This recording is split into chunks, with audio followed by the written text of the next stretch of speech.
Hi, Charlie. I hope that your day is going well so far. I looked into your question a little bit more and gave you to give you some scripture to look at. So I want to first, your question was, how did it start with one family and then now there's lots of families? And I think it's good to start with, in Genesis 1, God told Adam and Eve, his command to them was to be fruitful and multiply. That means one of the things that God told them to do was to have babies and have lots of babies so they could fill the earth. That was one of the main things that God wanted them to do. There's two places in Genesis that you can see all the descendants, or like the children and the grandchildren of Adam and then of Noah later on in Genesis 5 and Genesis 10. Genesis 5 and 10, if you want to look at those two things. But I think probably one of your questions has to do with how they had one family and it formed into lots of families, meaning right now, whenever we have families, we don't have babies with our brothers and sisters. Like, you're going to marry someone outside of your family. So in that time,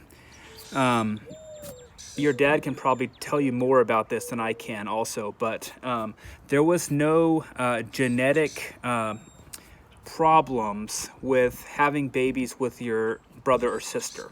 Okay, so this is probably the way that God used the family to create lots of families. So it started with one family that had babies, and then probably the brother and sister or someone within that family had babies together, and then they kept growing.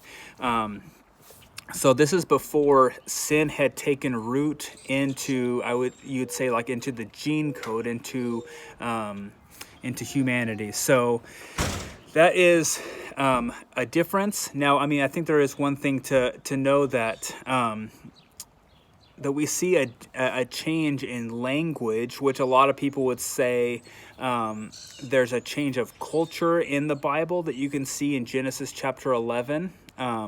When I'm speaking about this, you can think about how you guys are Asian American, your family is, and I am just Caucasian white. So we look differently, we have different heritage, and a lot of that will stem back to Genesis 11 is what a lot of people will say.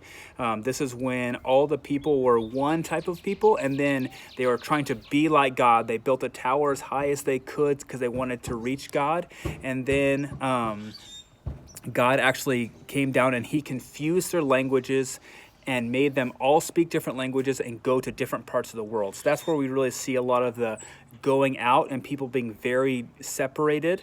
So if you want to look at that, that's in Genesis 11. So there's lots of spots. I first opened to Genesis 1:28.